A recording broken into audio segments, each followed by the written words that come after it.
நிறைய மக்களுக்கு லீடர்ஷிப்பை பற்றி தவறான புரிதல்கள் இருக்குது. அது ஒரு நாளை நான் சொல்லணும்னு இங்கே விரும்புகிறேன்.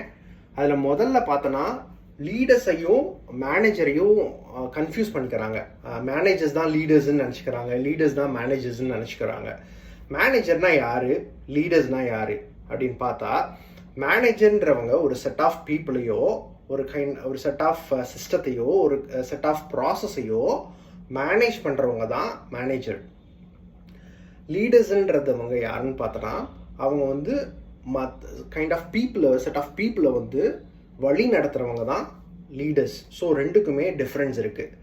ரெண்டாவது, நிறைய பேர் க்ரௌடை ஃபேஸ் பண்ணுவாங்க. ஃபார் எக்ஸாம்பிள் நிறையா ஒர்க் ஷாப் கண்டக்ட் பண்ணுவாங்க, நிறையா மீட்டிங்ஸை ஹோஸ்ட் பண்ணுவாங்க.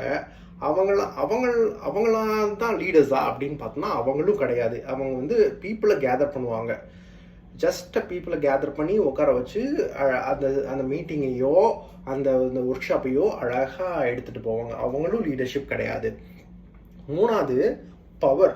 நிறைய பேர் நினச்சிப்பாங்க பவர் தான் லீடர்ஸு, பவர் தான் லீடர்ஷிப்பு.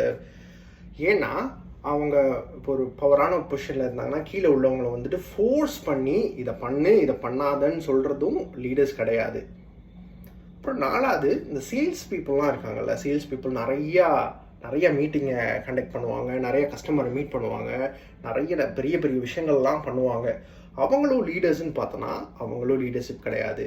அப்புறம் யாரு தான் லீடர்ஸு, என்ன தான் லீடர்ஷிப் அப்படின்னு பார்த்தோன்னா, லீடர்ஷிப்ன்றது ஒன்றும் இல்லைங்க, அது ஒரு influencing. Leadership is influence.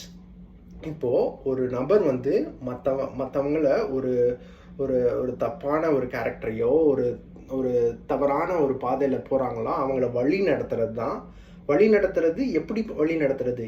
Through influence மூலயமா வழி நடத்துறது தான் லீடர்ஷிப்பு. ஒரு ரைட்டான பாத்தில் சொல்கிறது. நம்ம லீடர்ஸ்ன்றதும் முன்னாடி போகிறவங்க கிடையாது. எல்லா செட் ஆஃப் பீப்புளையும் அந்த கம்யூனிட்டியே அவங்க கூட கூப்பிட்டு போகிறது தான் லீடர்ஸ்.